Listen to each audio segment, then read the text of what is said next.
chances that my derailment is happening simultaneous with my boss. Reasons could be different. It could be that I move towards people and he moves against. How can we prevent any disaster? Okay, I think that's probably that's a classic case for maybe a Bollywood movie or a Hollywood movie. So which means, so both are operating from their derailments. So that could be very, very destructive. So there's a possibility because they are not having an overlap space. So that could actually affect both individuals, both performance. So for example, if Tasneem is a high potential individual and she has the potential to really grow faster within the organization and she's very talented, and her boss is not, so which means she wouldn't get what she wants, and because he is pissing her off, sorry to use this word, so which means he's also not achieving results that she could provide. So both are losers in that. So it's a lose-lose game. Next. Okay, we have another one that's supplemented by Brother Zubair. Should the derailment be part of enterprise risks?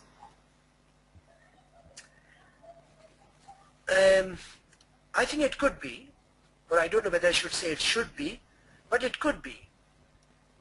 If it's your own enterprise, definitely you need to watch, or you need to have maybe somebody who's watching this process within you, if it's your own enterprise. But if you are working in a large enterprise, I think somebody should be watching.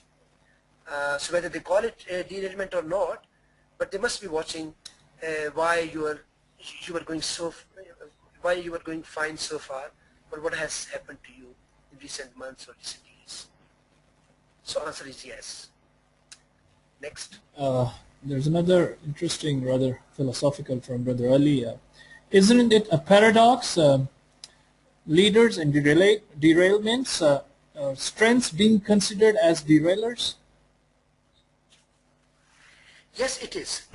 As Ali might have joined a bit late in the, and I said very early on in my webinar that actually derailer is a strength which is overplayed. So which means caution. So you are generally considered a very wise person.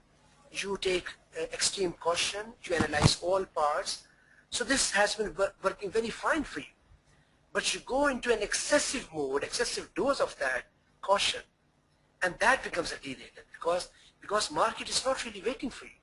So they'll go ahead. For example, this smartphone is a good example.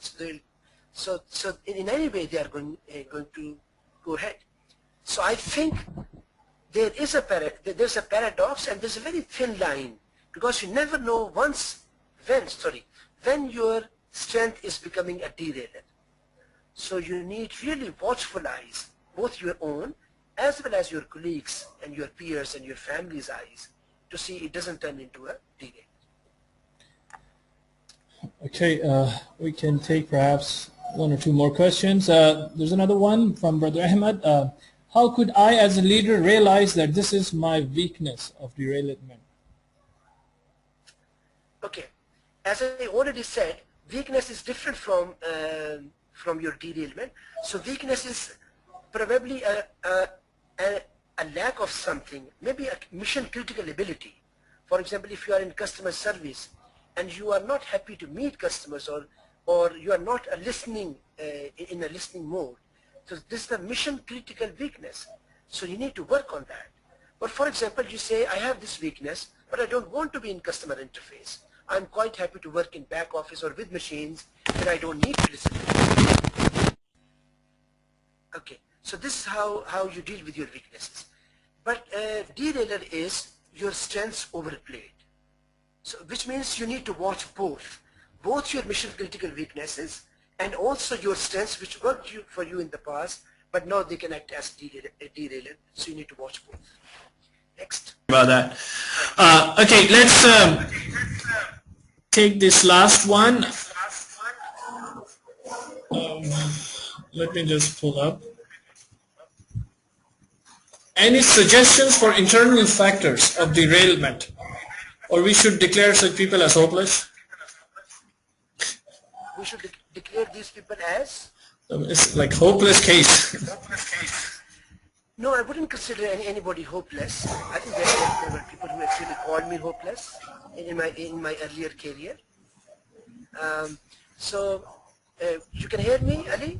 Yes. You can hear me? Okay. So I wouldn't consider. I think essentially your own analysis, your own self-evaluation, maybe seeking feedback. Johari feedback is a good, I think, tool. So you can know what you know about yourself, and you can also ask others what they know about yourselves. I think that could be a starting point. So I wouldn't consider anybody hopeless. And now you build on that. You are open to feedback, and you say, okay, these are the things I can't do about, but these are some of the things that I can do about something about. So maybe I need to work on that. So I think if there is a starting point somewhere, there is a likelihood that you can become an achiever in a few years' time. So no worries about internal issues. Receiving an email from us. Once again, Mr. Wali Zahid, thank you very much for your time. Thank you. Thank you. I'm going to end this webinar and everybody will be dismissed out.